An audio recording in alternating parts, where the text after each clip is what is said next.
Hello, I'm Sunita Williams. I'm up here on the International Space Station.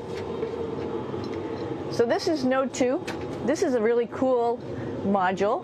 Of course, most of these modules you'll see they have 4 sides and they're put together. That way we could sort of work on a flat plane, either a wall, a floor, another wall, or the ceiling. But you know, again, all you have to do is turn yourself and your reference changes. The reason I'm bringing that up is because this is where 4 out of 6 of us sleep. And so people always ask about sleeping in space. Do you lie down? Are you in a bed? Not really, because it doesn't matter. You don't really have the sensation of lying down. You just sit in your sleeping bag. So here's one sleep station right here. I'm going in right now. You can follow me if you want. So I'm inside. It's sort of like a little phone booth, but it's pretty comfy. I've got a sleeping bag right here that we sleep in, so we don't have sort of like a little bit of a cover. We don't fly all over the place. But you know, you can sleep in any orientation. I have it sleeping, feeling like I'm standing up right now, but like you saw, I'm on the floor. But it doesn't matter if I turn over and I sleep upside down. I can't have it, I don't have any sensation in my head that tells me that I'm upside down, so it really doesn't matter. The sleep station is also like a little office. We've got a computer in here. As you can see, we've got a couple little toys. I've got some books. I've got some clothes and other things that make it sort of like home. I'm coming out. And just for reference, that's one sleep station.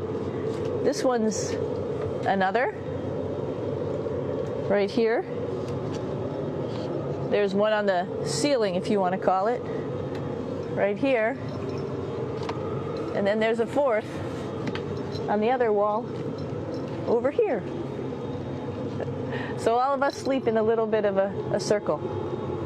All right, come on back. There's more to show you.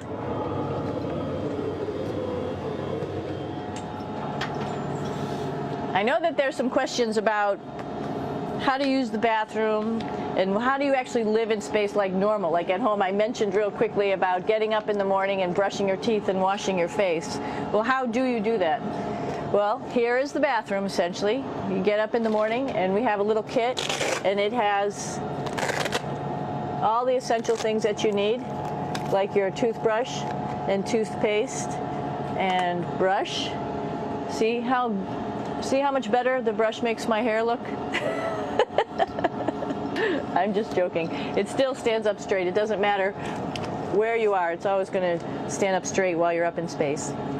A lot of people ask about toothbrush and toothpaste. So, luckily enough, toothpaste, you can do it upside right this way, is sticky, and so it sticks to your toothbrush. No problem. Another cool thing is that water sticks to your toothbrush too. If you can see it, I'll have some water come out. The water is pretty neat up in space. It'll stick to your toothbrush and it will make a big bubble, and that's just by surface tension. And then you can drink it.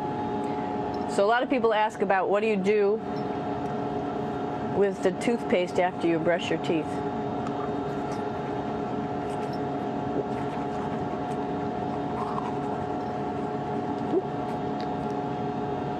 Two options. Swallow it, and it's sort of like mouthwash, but it tastes a little gross. Or you can just spit it out in a paper towel, and then you don't have to worry about it. Swallowing thing I wouldn't recommend at home. I'm only up here for 4 months, so it's not that bad.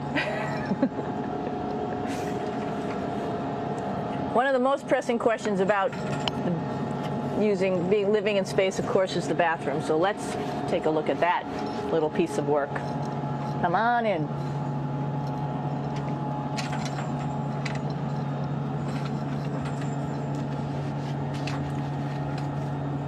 Here we are at the throne. This is awesome. You might see the little You might have noticed a little moon on the outside. This is our orbital outhouse right here.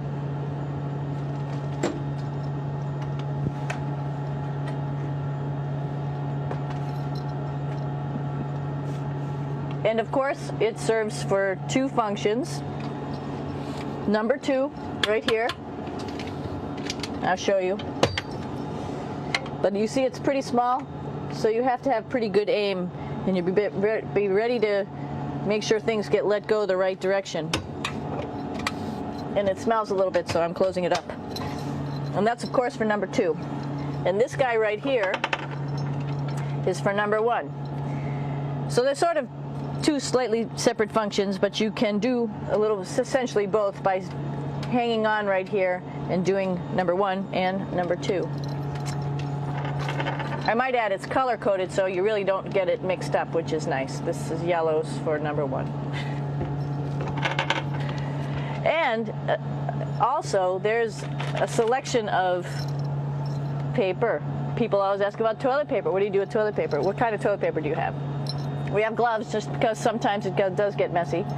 We have some Russian wipes, which are a little bit coarse if you like the coarse type of toilet paper. We have some nice tissues, which are nice and soft if you like soft toilet paper. We have Huggies, just for any cleanup. You know, we were all babies once, and this sort of helps.